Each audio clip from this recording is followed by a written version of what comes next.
Tekanan publik terhadap Menteri Koperasi dan Usaha Kecil Menengah, Menkop, Budi Aris Setiadi semakin meningkat, menyusul pengungkapan isi 3 berita acara pemeriksaan, BAP, yang secara spesifik menyebutkan keterlibatannya dalam kasus dugaan korupsi dan perlindungan situs judi online, Judol, semasa menjabat Menteri Komunikasi dan Informatika, Menkominfo, pada 2023 hingga 2024.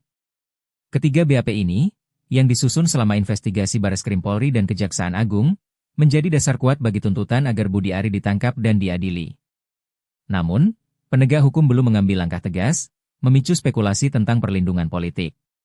Apa isi detail BAP tersebut, dan mengapa proses hukum tampak terhambat? Latar belakang dan detail isi 3 BAP. Kontroversi ini berpuncak pada kasus judi online yang mengungkap keterlibatan oknum pegawai Kementerian Komunikasi dan Digital, Komdigi, yang sebelumnya bernama Kominfo di bawah kepemimpinan Budi Ari. Pada Mei 2025, Jaksa Penuntut Umum, JPU, membacakan dakwaan di Pengadilan Negeri Jakarta Selatan, yang secara tidak langsung mengarah pada Budi Ari terkait dugaan penerimaan jatah 50% dari Komisi Pengamanan Situs Judol. 3 BAP yang menjadi sorotan disusun pada 12 Desember 2024, 18 Desember 2024, dan 22 Desember 2024, masing-masing berisi pernyataan saksi kunci yang menyebut nama Budi Ari secara eksplisit. BAP 12 Desember 2024, disusun berdasarkan keterangan Zulkarnaen Apriliantoni, teman dekat Budi Ari dan salah satu terdakwa. Zulkarnaen menyatakan bahwa ia menerima instruksi langsung dari Budi Ari melalui pesan WhatsApp pada Agustus 2023 untuk melindungi 150 situs judol dengan imbalan 3 juta rupiah per situs. Ia menyebutkan bahwa sebagian dana tersebut dialirkan ke akun pribadi Budi Ari melalui transfer bank dengan kode unik BAS123 yang diduga terkait dengan rekening di Bank Mandiri. BAP 18 Desember 2024 berisi pengakuan Adi Kismanto, pegawai Kominfo yang bertugas sebagai tenaga ahli, yang mengaku menerima perintah dari Budi Ari pada Oktober 2023 untuk memanipulasi sistem pemblokiran situs judol menggunakan alat pengumpul data. Adi menyebutkan bahwa Budi Ari memerintahkan agar laporan ke Komdigi disamarkan sebagai teknis operasional, dengan imbalan 500 juta rupiah yang diserahkan secara tunai di kediaman Budi Ari di Jakarta Selatan. BAP 22 Desember 2024, disusun dari keterangan Heri Santoso, mantan staf khusus Kominfo, yang menyatakan bahwa ia menyaksikan pertemuan rahasia antara Budi Ari dan Zulkarnaen pada 15 September 2023 di sebuah hotel di Bandung. Heri mengklaim bahwa dalam pertemuan tersebut, Budi Ari menyetujui skema pembagian keuntungan 50% dari total 2 miliar rupiah yang dikumpulkan dari pengusaha judol, dengan bukti rekaman suara yang disebut-sebut dimiliki saksi.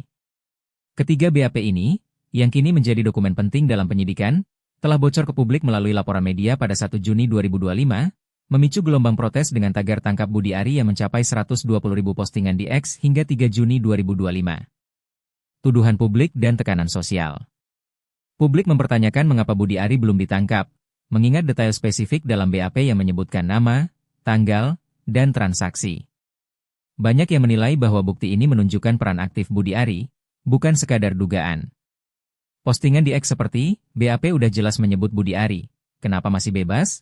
Dan, korupsi judol 2 miliar rupiah, tangkap sekarang, mencerminkan kemarahan masyarakat. Aktivis anti korupsi Boyamin Saiman dari Maki pada 2 Juni 2025 mendesak penegak hukum untuk segera menahan Budi Ari, menyatakan bahwa ini bukan lagi dugaan, tapi fakta yang terdokumentasi. Tekanan ini diperkuat oleh sejarah Budi Ari yang juga dilaporkan terkait kasus korupsi PDNS pada 2023, yang hingga kini belum tuntas.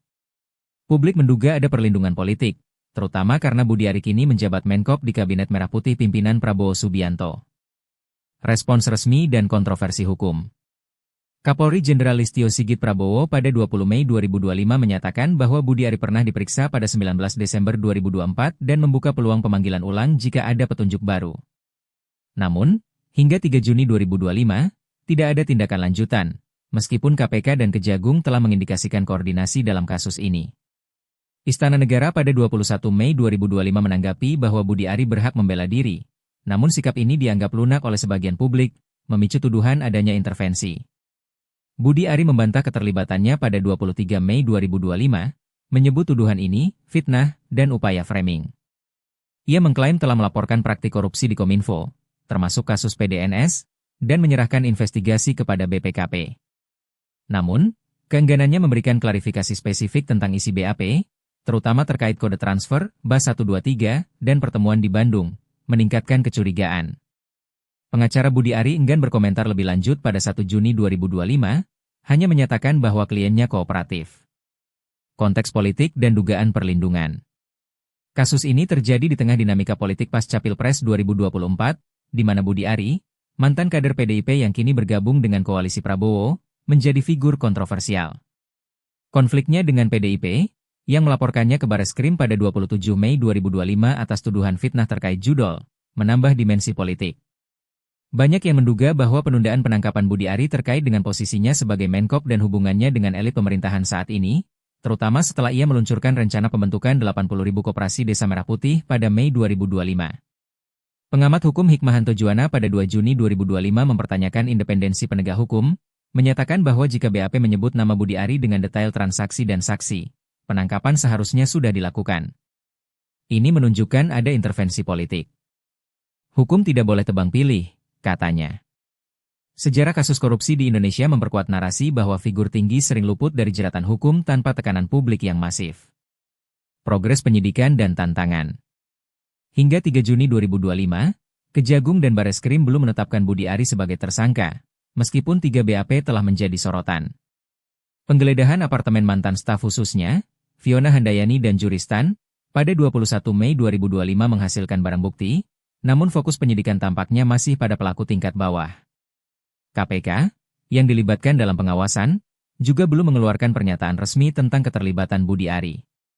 Tantangan terbesar adalah memastikan transparansi proses hukum. Jika isi BAP disembunyikan atau dimanipulasi, kepercayaan publik terhadap penegakan hukum akan semakin rusak. Aktivis mendesak publikasi lengkap BAP untuk menghentikan spekulasi, sementara Budi Ari diyakini akan menggunakan posisinya untuk menghindari konsekuensi hukum. Permintaan agar Budi Ari ditangkap didasarkan pada 3 BAP yang secara detail menyebut keterlibatannya, dengan bukti transaksi, pertemuan rahasia, dan perintah langsung yang tercatat. Namun, ketiadaan tindakan tegas dari penegak hukum memunculkan dugaan perlindungan politik, memicu kemarahan publik yang haus akan akuntabilitas. Apakah Budi Ari akan diadili berdasarkan fakta yang terdokumentasi, atau kasus ini akan menguap seperti skandal sebelumnya? Jawabannya bergantung pada kemauan penegak hukum untuk mengedepankan hukum di atas kepentingan politik dan tekanan masyarakat yang terus meningkat.